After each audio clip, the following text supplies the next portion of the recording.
Exemptions are not examples. പഠിത്തത്തിനെ compromise ചെയ്തിട്ട് അല്ലെങ്കിൽ അക്കാഡമിക്സിനെ കോംപ്രമൈസ് ചെയ്തിട്ട് സ്കൂൾ ടൈമിൽ ബിൽഡ് ചെയ്യേണ്ട കാര്യങ്ങളെ കോംപ്രമൈസ് ചെയ്തിട്ട് നമ്മൾ എന്ത് ചെയ്തിട്ടും കാര്യമില്ല. ഇനി അങ്ങോട്ട് അക്കാഡമിക് എക്സലൻസിനോടൊപ്പം ഓൺട്രപ്രണറിയൽ എക്സ്പീരിയൻസും ബിൽഡ് ചെയ്തില്ല എങ്കിൽ ഫ്യൂച്ചറിൽ ജോബിനെ മാത്രം നമ്മൾ ഡിപ്പെൻഡ് ചെയ്ത് എംപ്ലോയബിലിറ്റി സ്കില്ല് മാത്രം നമ്മൾ കുട്ടികൾക്ക് കൊടുത്താൽ പോരാ. ഇപ്പോൾ നമ്മൾ വളരെ വളരെ വിശ്വസിക്കുന്ന ഇന്ത്യൻ കമ്പനികളിൽ നിന്ന് പോലും 10,000-കണക്കിന് ആൾക്കാരെ ലേ ഓഫ് ചെയ്യുന്ന ഒരു സിറ്റുവേഷനിലേക്ക് പോയി.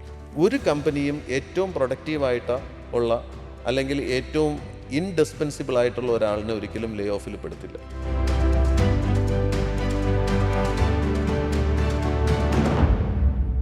ഇടയ്ക്ക് ഞാനൊരു സിഇഒയുടെ ഇൻ്റർവ്യൂ കണ്ടു. അദ്ദേഹം പറഞ്ഞത് പല ബിസിനസ് ഓണേഴ്സും അല്ലെങ്കിൽ ഫൗണ്ടേഴ്സും പറയുന്ന ഒരു കാര്യമാണ്, ഞാൻ കോളേജ് ഡ്രോപ്പ് ഔട്ടാണ് എന്നുള്ളത്. അതെ. അപ്പോൾ അദ്ദേഹം പറഞ്ഞ, ഞാൻ വ്യത്യസ്തനാണ്, ഞാനൊരു IITian-ആണ്. ഉം. അപ്പോൾ കോളേജ് ഡ്രോപ്പ് ഔട്ട് എന്ന് പറയുന്നതിനെ ഒരു അഡ്വാൻറ്റേജ് ആയിട്ട് മാർക്കറ്റ് ചെയ്യപ്പെടരുത്. അത് ചില എക്സംഷൻസ് ആണ്. അങ്ങനെ കോളേജ് ഡ്രോപ്പ് ഔട്ട് ആയവരെല്ലാവരും മൾട്ടിനാഷണൽ കമ്പനിയൊന്നും ബിൽഡ് ചെയ്തിട്ടില്ല. അവർക്ക് ചില അഡീഷണൽ സ്കില്ലുകൾ ഉണ്ടായിരുന്നു. ചില ഫോർച്ചുനേറ്റ് സിറ്റുവേഷൻസിലൂടെ റൈറ്റ് റിസോഴ്സസ് തമ്മിൽ കണക്റ്റ് ആയപ്പോഴത്തേക്ക് അവർക്കത് ചെയ്യാൻ പറ്റി. ഓക്കെ. പക്ഷേ നമ്മൾ കുട്ടികളിൽ 99% കുട്ടികളും അത്തരത്തിൽ ചിന്തിക്കുന്നവർ പക്ഷേ ഫെയിൽ ആകാറുണ്ട്. അപ്പോൾ നമ്മൾ കുട്ടികളിൽ എല്ലാ രീതിയിലുള്ള അക്കാഡമിക് എക്സലൻസും ബിൽഡ് ചെയ്യണം, ക്യാരക്ടർ ആൻഡ് വാല്യൂസ് ബിൽഡ് ചെയ്യണം, അതിനപ്പുറത്തേക്ക് ഓൺട്രപ്രണറിയൽ സ്കില്ലും ബിൽഡ് ചെയ്യണം. ഇനി അങ്ങോട്ട് അക്കാഡമിക് എക്സലൻസിനോടൊപ്പം ഓൺട്രപ്രണറിയൽ എക്സ്പീരിയൻസും ബിൽഡ് ചെയ്തില്ല എങ്കിൽ ഫ്യൂച്ചറിൽ ജോബിനെ മാത്രം നമ്മൾ ഡിപ്പെൻഡ് ചെയ്ത് എംപ്ലോയബിലിറ്റി സ്കില്ല് മാത്രം നമ്മൾ കുട്ടികൾക്ക് കൊടുത്താൽ പോരാ. ഓൺട്രപ്രണറിയൽ സ്കില്ലും കൂടെ അക്കാഡമിക്സിനോടൊപ്പം നമുക്ക് കൊടുക്കണം.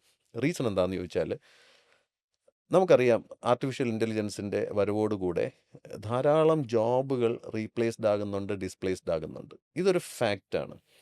റീസെൻ്റായിട്ട് വന്ന ലേ ഓഫ്സ് അതിനൊരു എക്സാമ്പിളാണ്. ഉം. ഇപ്പോൾ നമ്മൾ വളരെ വളരെ വിശ്വസിക്കുന്ന ഇന്ത്യൻ കമ്പനികളിൽ നിന്ന് പോലും 10,000-കണക്കിന് ആൾക്കാരെ ലേ ഓഫ് ചെയ്യുന്ന ഒരു സിറ്റുവേഷനിലേക്ക് പോയി. ഒരു കമ്പനിയും ഏറ്റവും പ്രൊഡക്റ്റീവായിട്ട് ഉള്ള അല്ലെങ്കിൽ ഏറ്റവും ഇൻഡിസ്പെൻസിബിൾ ആയിട്ടുള്ള ഒരാളിനെ ഒരിക്കലും ലേ ഓഫിൽ പെടുത്തില്ല. അപ്പോൾ നമ്മൾ കുട്ടികളെ ഒരു ഇൻഡിസ്പെൻസിബിൾ ആയിട്ടുള്ള, അൺഅവോയ്ഡബിൾ ആയിട്ടുള്ള, സ്കിൽഫുൾ ആയിട്ടുള്ള, ആ കമ്പനിയിലേക്ക് കോൺട്രിബ്യൂട്ട് ചെയ്യുന്ന ഹൈ ഇൻകം സ്കില്ലുകളുള്ള കുട്ടികളായിട്ട് നമ്മൾ മോൾഡ് ചെയ്തേ പറ്റൂ. കാര്യം ഫ്യൂച്ചറിൽ ടെക്നോളജി എവിടെയൊക്കെ പെനിട്രേറ്റ് ചെയ്യുന്നു എന്ന് നമുക്കിപ്പോൾ എക്സ്പെക്റ്റ് ചെയ്യാൻ പറ്റില്ല. ഡെഫിനറ്റ്ലി പുതിയ ജോബുകൾ വരും. കണക്കുകൾ പറയുന്നത് ഒരു 10 to 15 ഇയേഴ്സിനകത്ത് 97 മില്യൺ പുതിയ ജോബ് റോളുകൾ ക്രിയേറ്റ് ചെയ്യപ്പെടുമെന്നാണ്. അതിൽ 80% ജോബ് റോളുകളിലും ഇൻ്റർ ഡിസിപ്ലിനറി സ്കില്ല് വേണമെന്നാണ് പറയുന്നത്. ഉം.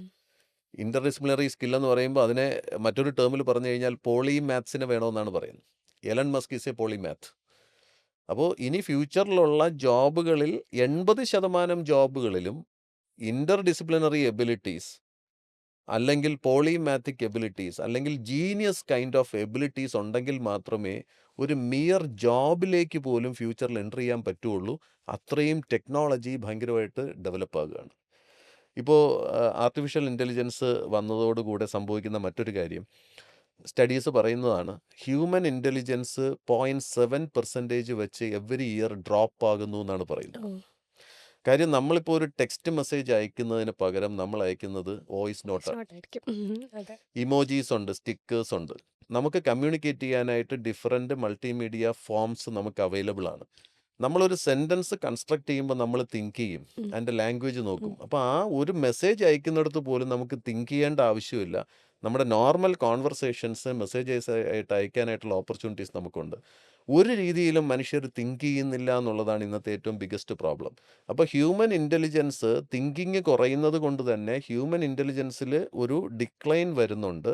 ആർട്ടിഫിഷ്യൽ ഇൻ്റലിജൻസ് മറു സൈഡിൽ അത് ഇൻക്ലൈൻ ചെയ്തു പോകുന്നുണ്ട്. ഉം. ആർട്ടിഫിഷ്യൽ ഇൻ്റലിജൻസ് ഇനി ആർട്ടിഫിഷ്യൽ സൂപ്പർ ഇൻ്റലിജൻസ് ആയിട്ട് മാറുന്നു. കാര്യം ഈ ടെക്നോളജി ആക്ച്വലി പ്രൊഡക്ടിവിറ്റിയും പെർഫോമൻസും എൻഹാൻസ് ചെയ്യാനായിട്ടാണ് നേരത്തെ ടെക്നോളജിയെ നമ്മൾ യൂസ് ചെയ്തിരുന്നുവെങ്കിൽ, ഇനി എക്സ്പെർട്ടീസ് പോലും ടെക്നോളജിയിലേക്ക് മൈഗ്രേറ്റ് ചെയ്യപ്പെടുന്ന ഒരു കാലഘട്ടമാണ് വരുന്നത്. ഒരു കമ്പനിയിൽ നമ്മൾ നോക്കിക്കഴിഞ്ഞാൽ A level, B level, C level എന്ന് പറഞ്ഞിട്ട് 3 കാറ്റഗറി ആയിട്ട് നമുക്ക് ജനറലി എംപ്ലോയീസിനെ കാറ്റഗറൈസ് ചെയ്യാം.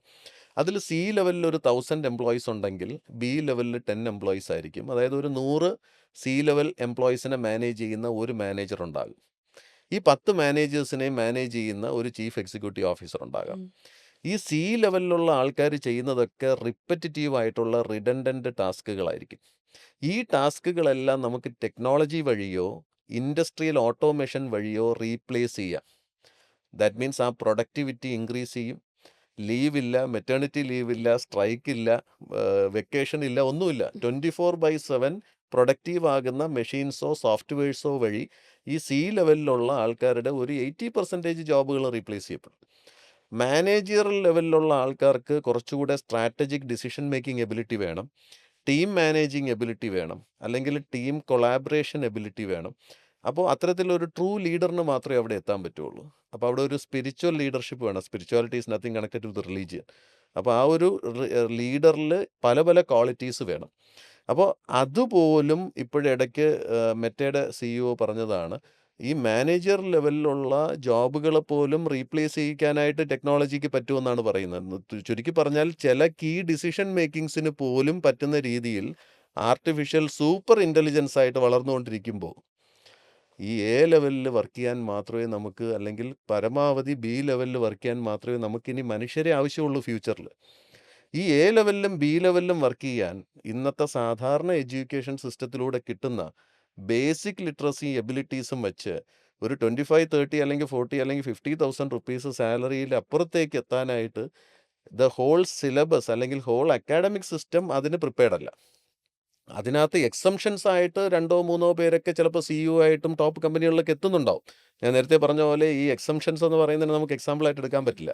അപ്പോൾ നമുക്ക് ഹോൾ അക്കാഡമിക് സിസ്റ്റം ഈ ഫ്യൂച്ചറിൽ റീപ്ലേസ് ചെയ്യപ്പെടുന്ന പുതിയ തരത്തിലുള്ള ജോബുകളിലേക്ക് ട്രെയിൻ ചെയ്തില്ല എങ്കിൽ ഒരു വലിയ രീതിയിലുള്ള അൺഎംപ്ലോയബിലിറ്റിയാണ് നമ്മളെ കാത്തിരിക്കുന്നത്.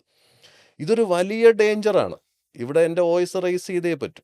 അൺഎംപ്ലോയബിലിറ്റി, ഇന്നത്തെ അൺഎംപ്ലോയബിലിറ്റി തന്നെ നമ്മൾ നോക്കിക്കഴിഞ്ഞാൽ ഇന്നത്തെ ഇന്ത്യയുടെ ടോട്ടൽ അൺഎംപ്ലോയിഡ് പോപ്പുലേഷൻ്റെ 83% യൂത്താണ്.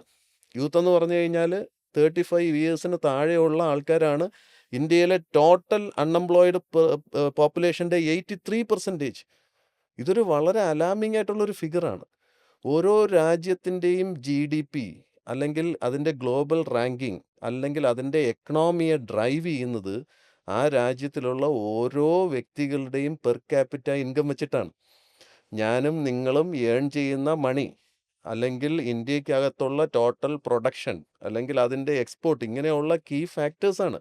അപ്പം ഈ പെർ ക്യാപിറ്റ ഇൻകം കൂടണമെങ്കിൽ ഓരോ ആൾക്കാരുടെയും ഇൻകം കൂടണം. ആ ഇൻകം കൂടണമെങ്കിൽ ഹൈ ഇൻകം സ്കില്ല് വേണം. അപ്പോൾ ഫ്യൂച്ചറിൽ വളരെ ഹൈ ഇൻകം സ്കില്ലുള്ള എ ലെവൽ അല്ലെങ്കിൽ ബി ലെവലിലുള്ള എംപ്ലോയ്മെൻറ്റ് മാത്രമേ അവൈലബിൾ ആകൂ. അവിടേക്ക് എത്തത്തക്കവണ്ണം നമ്മുടെ എഡ്യൂക്കേഷൻ സിസ്റ്റം പ്രിപ്പയർഡ് ആണോ? ഇതാണ് ആക്ച്വലി DS എന്ന് പറയുന്ന ഒരു സിസ്റ്റത്തിലേക്ക് വരാനായിട്ട് എന്നെ പ്രേരിപ്പിച്ച ഒരു ഘടകം. ഞങ്ങളതിൽ വളരെ ലേസർ ഫോക്കസ്ഡ് ആണ്. We have to create millionaires. നമ്മൾ ഒരു തൊഴിലിലേക്ക് അവരെ എത്തിക്കുക എന്നുള്ളതല്ല. ഇന്നെന്താ സംഭവിക്കുന്നത്? ഡിഗ്രി കഴിഞ്ഞ് കഴിഞ്ഞാൽ നേരെ PSCയെ ഡിപ്പെൻഡ് ചെയ്തിരിക്കും. ഞാൻ PSCയോ ഗവൺമെൻറ് ജോബുകളെയോ ഞാൻ വില കുറച്ച് കാണുന്നതല്ല. ഗവൺമെൻറ് ഒരു ജോബ് പ്രൊവൈഡർ അല്ല എന്നുള്ളത് നമ്മൾ ആദ്യം മനസ്സിലാക്കണം. ഗവൺമെൻറ് എന്ന് പറയുന്നത് ഒരു ഫെസിലിറ്റി പ്രൊവൈഡറാണ്. ഈ കമ്പനികൾക്ക് ഇവിടെ ഫങ്ഷൻ ചെയ്യാനായിട്ടുള്ള ഫെസിലിറ്റീസ് പ്രൊവൈഡ് ചെയ്യുന്നതാണ് ഗവൺമെൻറ്റിൻ്റെ ജോലി. ഓരോ ആൾക്കാരുടെയും സേഫ്റ്റി ആൻഡ് സെക്യൂരിറ്റി പ്രൊവൈഡ് ചെയ്യുന്നതാണ് ഗവൺമെൻറ് ജോലി. സഞ്ചരിക്കാൻ ആവശ്യമായിട്ടുള്ള റോഡുകളും ഫെസിലിറ്റീസും ഒക്കെ ചെയ്യുന്നതാണ് ഗവൺമെൻറ് ജോലി. അപ്പോൾ നമ്മളൊരു ക്വാളിഫൈഡ് ആയി കഴിഞ്ഞിട്ട് ഗവൺമെൻറ്റിനെ ഡിപ്പെൻഡ് ചെയ്ത് സ്ട്രൈക്ക് നടത്തുന്നവരായിട്ടല്ല, നമ്മൾ ഏറ്റവും ഏർലിയർ ആയിട്ട് ഒരു ജോബിലേക്ക് പ്രവേശിക്കാനുള്ള എല്ലാ കഴിവുകളും നേടണം എന്നുള്ളതാണ് നമ്മുടെ ഓരോരുത്തരുടെയും ധർമ്മം. അത് നമ്മൾ നമ്മുടെ ഇവിടുത്തെ സിസ്റ്റത്തിനെയോ ഗവൺമെൻറ്റിനെയോ ഒന്നും കുറ്റപ്പെടുത്തിയിട്ട് കാര്യമില്ല. കാര്യം ഗവൺമെൻറ് അതിൻ്റെതായിട്ടുള്ള ഒരുപാട് ലിമിറ്റേഷൻസ് ഉണ്ട്. ഓക്കെ, അപ്പോൾ അത്തരത്തിൽ നമ്മൾ ഈ ഫ്യൂച്ചറിൽ ചിലപ്പോൾ പോവർട്ടി ഒന്നും ഉണ്ടാവില്ലായിരിക്കാം. കാര്യം എല്ലാവർക്കും ഭക്ഷണം ഉണ്ടാകുക എന്നുള്ളത് ചിലപ്പം ഗവൺമെൻറ് ഉത്തരവാദിത്തമായിട്ട് ഏറ്റെടുക്കും. ഫ്രീ ആയിട്ട് എല്ലാവർക്കും ബ്രെഡ് ആൻഡ് ബട്ടർ എല്ലാവർക്കും കൊടുത്തെന്ന് വരാം. ഫ്രീ ആയിട്ട് സ്റ്റേ ഫെസിലിറ്റീസ് കൊടുത്തെന്ന് വരാം. അല്ലെങ്കിൽ ചിലപ്പോൾ ഫ്രീ ആയിട്ട് എല്ലാവർക്കും മാസം ചെറിയ രീതിയിലുള്ള പെൻഷനൊക്കെ കൊടുത്തെന്ന് വരാം. പക്ഷെ അത് പോരല്ലോ. ഞാൻ പറഞ്ഞ പോലെ നമ്മുടെ ഇന്ത്യ മഹാരാജ്യത്തിൻ്റെ എക്കണോമിയെ ഡ്രൈവ് ചെയ്യുന്നത്, അതിൻ്റെ GDPയെ ഡ്രൈവ് ചെയ്യുന്നത് നമ്മൾ ഓരോരുത്തരും എത്രത്തോളം മണി ഏൺ ചെയ്യുന്നു എന്നുള്ളതാണ്. ആ ഏണിംഗ് പൊട്ടൻഷ്യൽ എന്തുകൊണ്ട് സ്കൂൾ എഡ്യൂക്കേഷനിൽ നിന്ന് തുടങ്ങണം? അതാണ് ഇവിടുത്തെ ഏറ്റവും ഇമ്പോർട്ടൻറ്റ് പോയിന്റ്. കാര്യം നമ്മുടെ ബ്രെയിൻ ഏറ്റവും ഫാസ്റ്റായിട്ട് ഡെവലപ്പ് ചെയ്യുന്ന ഒരു ടൈം 2 വയസ്സ് മുതൽ 12 വയസ്സ് വരെയുള്ള ടൈമാണ്. നമ്മൾ ജനിച്ച ഉടനെ നമ്മുടെ ബ്രെയിനിൻ്റെ ഏറ്റവും വലിയ ഫംഗ്ഷൻ എന്ന് പറഞ്ഞാൽ നമ്മുടെ ബോഡിയെ കൺട്രോൾ ചെയ്യുക, ഓർഗൻസിനെ ഡെവലപ്പ് ചെയ്യുക, ബ്ലഡ് സർക്കുലേഷൻ നോക്കുക, ബോഡി ടെമ്പറേച്ചർ മെയിൻറ്റെയിൻ ചെയ്യുക, നമ്മുടെ റെസ്പിറേഷൻ, ഹാർട്ട് ബീറ്റ്, ഇതൊക്കെ നോക്കുന്നത് നമ്മുടെ ബ്രെയിനാണ്. അത് കഴിഞ്ഞിട്ട് ഓരോ കാര്യങ്ങളും നമ്മൾ കുട്ടികളെ പഠിപ്പിക്കുന്നത് ബ്രെയിനിനെ ട്രെയിൻ ചെയ്യുന്നതാണ്. അമ്മയെ പഠിപ്പിക്കുന്നത് അമ്മ ആരാണ്, അപ്പോൾ അമ്മയുടെ മണം, അമ്മയുടെ രൂപം, അമ്മയുടെ ശബ്ദം, ഇത് ബ്രെയിനിനെ ട്രെയിൻ ചെയ്തു. ഓക്കെ, അപ്പോൾ അമ്മയെ അറിയാം. അങ്ങനെ ഓരോ കാര്യങ്ങളും നമ്മുടെ ബ്രെയിൻ ജനിച്ചു കഴിഞ്ഞ ഉടനെ തന്നെ ക്യൂരിയോസിറ്റിയോടുകൂടെ ഒരു ഡിസ്കവറി മൈൻഡ് സെറ്റിലാണ് ചുറ്റുപാടും നോക്കിക്കാണുന്നത്. ഓരോന്നും എന്താണ് ഏതാണെന്ന് ചോദ്യങ്ങൾ ചോദിക്കും. കുഞ്ഞുങ്ങൾ ചോദിക്കും, അച്ഛാ അതെന്താ, അമ്മ ഇതെന്താ, ഓക്കെ അതിനെന്താ അങ്ങനെ വിളിക്കുന്നത്. അപ്പോൾ ഈ ചോദ്യങ്ങൾ ചോദിക്കുന്ന ഒരു ക്യൂരിയോസിറ്റി മൈൻഡ് സെറ്റോട് കൂടിയാണ് ഒരു മനുഷ്യൻ ജനിക്കുന്നത്. നമ്മുടെ എഡ്യൂക്കേഷൻ സിസ്റ്റം ഒരിക്കലും അവരുടെ ക്യൂരിയോസിറ്റി കില്ല് ചെയ്യാൻ പാടില്ല. ടീച്ചേഴ്സ് ഒരിക്കലും അവരെ ഡിസ്കറേജ് ചെയ്യാൻ പാടില്ല. അവരുടെ ഒരു research mind set, discovery mind set, question ചോദിക്കുന്ന മൈൻഡ് സെറ്റിനെ എൻകറേജ് ചെയ്ത് അവരുടെ ക്യൂരിയോസിറ്റിയെ കുറേ കൂടെ നർച്ചർ ചെയ്ത് കഴിയുമ്പോഴാണ് അവർക്ക് ഫ്യൂച്ചറിൽ ഒരു ഇന്നോവേറ്റീവ് ആൻഡ് ക്രിയേറ്റീവ് ആയിട്ടുള്ള ഒരു ഹ്യൂമൻ ബീയിങ് ആകാൻ പറ്റുന്നത്. അപ്പോൾ അത് തന്നെ ഒരു ബേസിക് എഡ്യൂക്കേഷൻ്റെ പാർട്ടായിട്ട് വരണം. അപ്പോൾ ഞാൻ പറഞ്ഞു വന്നത്, ഈ ആദ്യം ജനിച്ച ഉടനെ ബ്രെയിനിൻ്റെ ജോലി ഇത്തരത്തിലുള്ള കാര്യങ്ങളാണെങ്കിൽ, അതായത് ബോഡി ഫങ്ഷൻ, അതായത് നമ്മുടെ ശരീരത്തിൽ ജീവൻ നിലനിർത്തുക എന്നുള്ളതാണ് ബ്രെയിനിൻ്റെ ഏറ്റവും പ്രാഥമികമായിട്ടുള്ള ഉത്തരവാദിത്വം. അത് കഴിഞ്ഞിട്ടാണ് നമ്മൾ ഓരോ കാര്യങ്ങളും പ്രൊഫഷണലായിട്ട് ബ്രെയിനിനെ ട്രെയിൻ ചെയ്യുന്നത്. ഈ ട്രെയിൻ ചെയ്യുന്ന സമയത്ത് ഈ കുഞ്ഞുനാളിൽ 12 വയസ്സിലുള്ള സമയം ന്യൂറോ പ്ലാസ്റ്റിസിറ്റി എന്ന് പറയും, പുതിയ ന്യൂറോണുകൾ ഉണ്ടാകുന്ന ഒരു സമയമാണ്. ഈ സമയത്ത് നമ്മൾ ബ്രെയിനിനെ കൂടുതൽ കാര്യങ്ങൾ ട്രെയിൻ ചെയ്യണം. എന്താണോ ഈ സമയത്ത് നമ്മൾ അവരെ ട്രെയിൻ ചെയ്യുന്നത്, ഇതാണ് കുട്ടികളുടെ ഫ്യൂച്ചർ. അപ്പം ഫ്യൂച്ചറിൽ ഒരു കോമ്പീറ്റൻറ്റ് പേഴ്സൺ ആകണോ, ഫ്യൂച്ചർ ലേ ഓഫിൽ പെടാതെ, റീപ്ലേസ്മെൻറ്റിലും ഡിസ്പ്ലേസ്മെൻറ്റിലും പെടാതെ, ഹൈ ഇൻകം സ്കില്ലിൽ, എ ലെവലിൽ, ഫ്യൂച്ചർ ഇൻഡസ്ട്രിയിൽ, നമ്മൾ ഇതുവരെ കണ്ടിട്ടില്ലാത്ത ഒരു പുതിയ ഇൻഡസ്ട്രിയിൽ വർക്ക് ചെയ്യാനായിട്ടുള്ള എബിലിറ്റി കുട്ടികളിൽ ഡെവലപ്പ് ചെയ്യണോ, 2 വയസ്സ് മുതൽ 12 വയസ്സ് വരെ എന്ന് പറയുന്നത് ഏറ്റവും ഇമ്പോർട്ടൻ്റ് ആണ്. അല്ലാതെ ഡിഗ്രി കഴിഞ്ഞതിന് ശേഷം കണ്ടിന്യൂയിങ് എഡ്യൂക്കേഷനോ അല്ലെങ്കിൽ ഫിനിഷിംഗ് സ്കൂളിലോ വിട്ട് ഏതെങ്കിലും ഒരു ടെക്നോളജി പഠിപ്പിച്ച ഒരു ഇൻഡസ്ട്രിയിലേക്ക് വിടാൻ പറ്റില്ല. അതിനൊരു റീസൺ ഉണ്ട്. ഇൻഡസ്ട്രി മാറിക്കൊണ്ടിരിക്കുകയാണ്. നമ്മൾ ഇൻഡസ്ട്രി 1.0 നിന്ന് 2.0, 3.0, ഇന്ന് 4.0 നിൽക്കുന്നത്. ഫ്യൂച്ചറിൽ ഒരു ഇൻഡസ്ട്രി എന്ന് പറയുന്നത് ഒരു 3 ഇയേഴ്സിൽ കൂടുതൽ നിലനിൽക്കില്ല. എന്ന് പറഞ്ഞാൽ നമ്മുടെ കയ്യിലുള്ള ഒരു സ്കില്ലോ എക്സ്പെർട്ടീസോ വെച്ചിട്ട് നമുക്ക് 3 വർഷത്തിൽ കൂടുതൽ ഒരു ഇൻഡസ്ട്രിയിൽ ഫങ്ഷൻ ചെയ്യാനായിട്ട് സാധിക്കില്ല. അപ്പോഴത്തേക്ക് പുതിയ ടെക്നോളജി വരും. അപ്പോൾ പുതിയ ടെക്നോളജിയിലേക്ക് നമ്മൾ അതിൻ്റെ എല്ലാ സ്കില്ലും അക്വയർ ചെയ്ത്, അതിൻ്റെ എക്സ്പീരിയൻസും അക്വയർ ചെയ്തിട്ടേ നമുക്ക് അതിലേക്ക് മൈഗ്രേറ്റ് ചെയ്ത് വീണ്ടും നമ്മുടെ ഇൻകം ജനറേറ്റ് ചെയ്തുകൊണ്ടിരിക്കാൻ പറ്റൂ. സോ കണ്ടിന്യൂസ് ലേണിംഗ് എന്ന് പറയുന്നത് ഈസ് ആൾസോ വെരി ഇമ്പോർട്ടൻറ്റ്. ഇപ്പോൾ നമ്മൾ ടോപ്പ് സിഇഒസിനെ നോക്കിക്കഴിഞ്ഞാൽ ആവറേജ് സിഇഒസ് 24 ബുക്സ് ഒരു വർഷം വായിക്കുമെന്നാണ്. So reading is also very important. നമ്മുടെ അവിടെ 24 books reading is compulsory for every child at DS. അപ്പോൾ ഇത് നമുക്കൊരിക്കലും ഗ്ലോബൽ സിറ്റിസൺസിനെ ക്രിയേറ്റ് ചെയ്യുന്നു, അല്ലെങ്കിൽ മില്യണേഴ്സിനെ ക്രിയേറ്റ് ചെയ്യുന്നു, ബ്രാൻഡുകൾ ക്രിയേറ്റ് ചെയ്യുന്നു എന്ന് വാചകങ്ങളിൽ പറയുകയല്ല. അങ്ങനെ ഒരു ട്രൂ ബ്രാൻഡ് ആകണമെങ്കിൽ, ഒരു ട്രൂ ഗ്ലോബൽ സിറ്റിസൺ ആകണമെങ്കിൽ, ആ ഗ്ലോബൽ സിറ്റിസണിൽ വേണ്ടുന്ന ക്വാളിറ്റീസ്, ആ ക്വാളിറ്റീസ് മുഴുവനും നമ്മുടെ അക്കാഡമിക് സിസ്റ്റത്തിനകത്ത് ഇൻ്റഗ്രേറ്റ് ചെയ്യണം. അത് പ്രാക്ടിക്കലായിട്ടും ഫങ്ഷണലായിട്ടും അത് നടക്കണം. അത് കുട്ടികളിൽ ആ ബെനിഫിറ്റ് റിഫ്ലക്റ്റ് ചെയ്യണം. എന്നാൽ മാത്രമേ ഞാൻ ഈ പറയുന്ന വാക്കുകൾക്ക് പ്രയോജനമുള്ളൂ.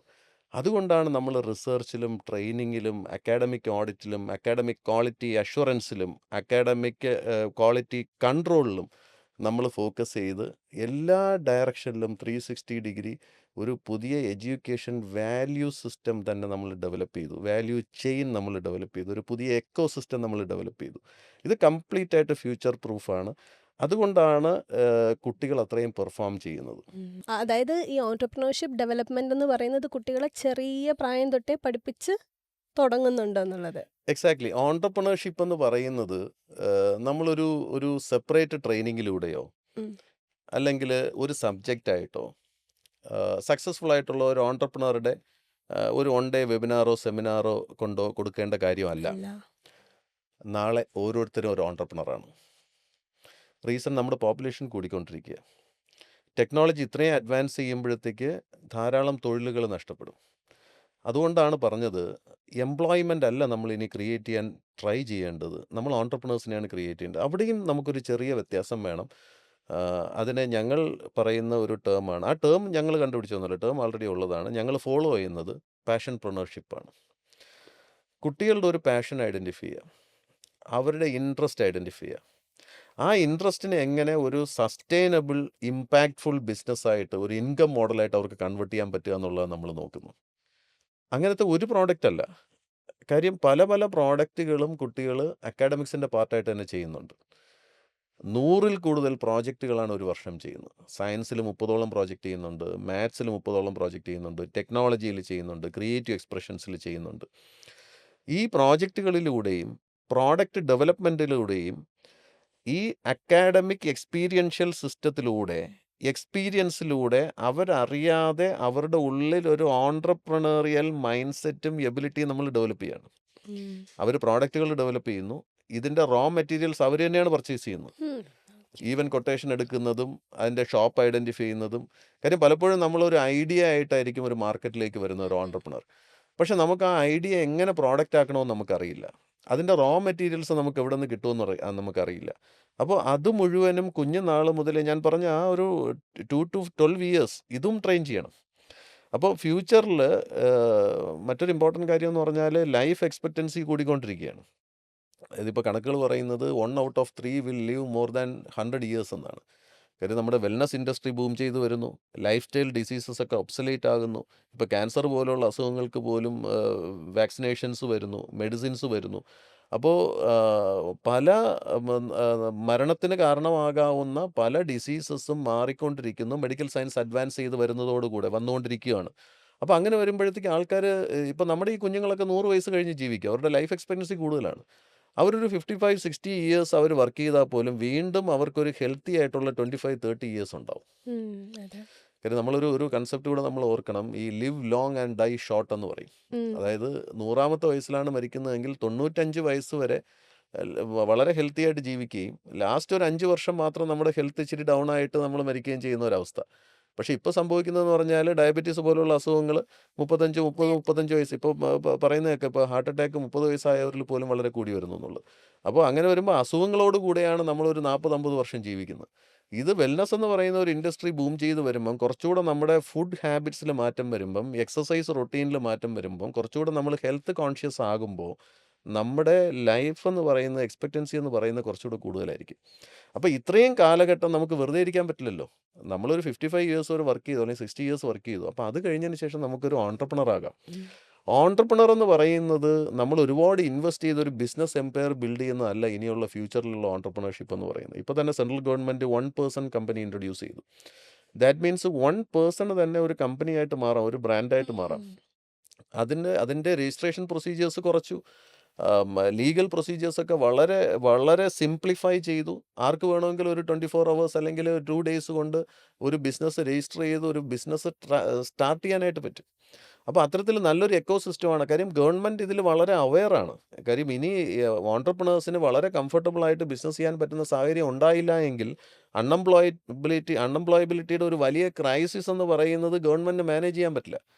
അപ്പോൾ കുറച്ചുകൂടെ പല രീതിയിലും എൻഗേജ്ഡ് ആകാനും മണി ഏൺ ചെയ്യാനുള്ള ഓപ്പർച്യൂണിറ്റീസ് കൊടുക്കേണ്ടത് ഞാൻ നേരത്തെ പറഞ്ഞു ഗവൺമെൻറ് ഉത്തരവാദിത്തം ആ ഫെസിലിറ്റേഷനാണ്.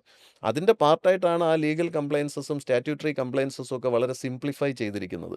അപ്പോൾ അത്തരത്തിൽ ഇവിടെ ബിസിനസ് എന്ന് പറയുന്നത് ഒരു സിംഗിൾ പേഴ്സണ് ഞാൻ നേരത്തെ പറഞ്ഞ പാഷൻപ്രണർഷിപ്പിലേക്ക് വരികയാണ്. അവരുടെ പാഷനോ എക്സ്പെർട്ടീസോ അവരുടെ ഇൻട്രസ്റ്റോ ഇപ്പോൾ ഒരാൾക്ക് സംസാരിക്കുന്നതാണ് ഏറ്റവും വലിയ ഇൻട്രസ്റ്റ് എങ്കിൽ ഇപ്പോൾ ഈ പോഡ്കാസ്റ്റ് എന്ന് പറയുന്നത് തന്നെ ആക്ച്വലി ഒരു ബിസിനസ് മോഡലാണ്. ഇപ്പോൾ ഈ പോഡ്കാസ്റ്റ് എന്ന് പറയുന്ന ചാനൽസ് വഴി തന്നെ ഒരു ഓൺട്രപ്രണർഷിപ്പിലേക്ക് ഒരാൾക്ക് വരാം. അപ്പോൾ എന്താണോ ഒരാളുടെ കഴിവ് ആ കഴിവിനെ അതിനെ ഒരു സസ്റ്റൈനബിൾ ഇമ്പാക്റ്റ്ഫുൾ ബിസിനസ് മോഡലാക്കി മാറ്റാൻ പറ്റുന്ന ഒരു സാഹചര്യം ഇന്ന് നിലവിലുണ്ട്. അപ്പോൾ എംപ്ലോയബിലിറ്റി എന്ന് പറയുന്നത് ഒരു സൈഡിൽ നമ്മൾ ചെയ്യണം. മറിച്ച് ഈ പറയുന്ന ഓൺട്രപ്രണറിയൽ സ്കിൽ അതും പാഷൻപ്രണർഷിപ്പ് അവിടെ ഞാൻ നേരത്തെ പറഞ്ഞ ഒരു ടേമിലേക്കും കൂടെ വരികയാണ്. ഇന്ന് ആക്ച്വലി പാഷൻ ഐഡൻറ്റിഫൈ ചെയ്യുക എന്ന് പറയുന്നത് വളരെ റെയറാണ്. എന്നാലും പലരും അഡോപ്റ്റ് ചെയ്യാൻ ശ്രമിക്കുന്ന ഒരു മോഡലാണ്. എങ്ങനെയാണ് നമുക്ക് ഒരാളുടെ ഇന്നേറ്റ് ആയിട്ടുള്ള ഇൻഹറൻ്റ് ആയിട്ടുള്ള പാഷനെ നമുക്ക് എങ്ങനെ ഐഡൻറ്റിഫൈ ചെയ്യാം എന്നുള്ളത് ഒരു വലിയ ക്വസ്റ്റ്യനാണ്.